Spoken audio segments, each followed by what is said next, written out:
Sa mga pangunahing balita naman sa labas ng bansa, umusbo ngayon ang pag-asa na matatapos na ang usaping politikal na pumilay sa Washington.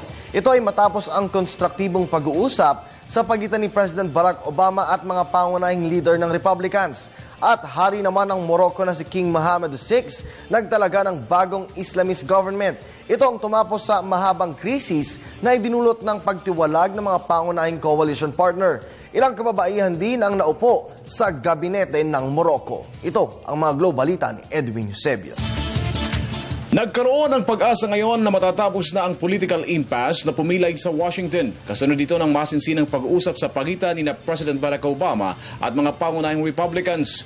Para ito sa maiksing panahon na lutasin ang debt default.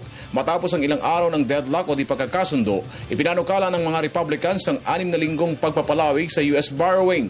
Kapalit ito ng pakikipagkasundo ni Obama na pag-usapan ng na magpapatakbo muli sa federal government na nag-shutdown noong unang araw ng Oktubre. Ayon sa White House, bukas si Obama sa pagtaas ng short-term debt ceiling.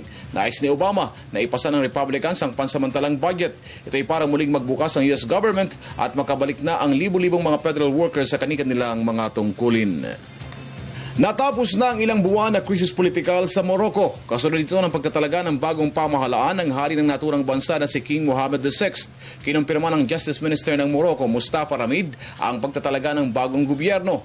6 na mga kababaihan din ang naitalaga ngayon sa gabinete kumpara sa isa lamang sa nakalipas na pamahalaan ng Morocco. Nagtalaga rin ng bagong Education Minister kasunod ng pagkadismaya ni King Mohammed sa education policy ng dating ministro nito.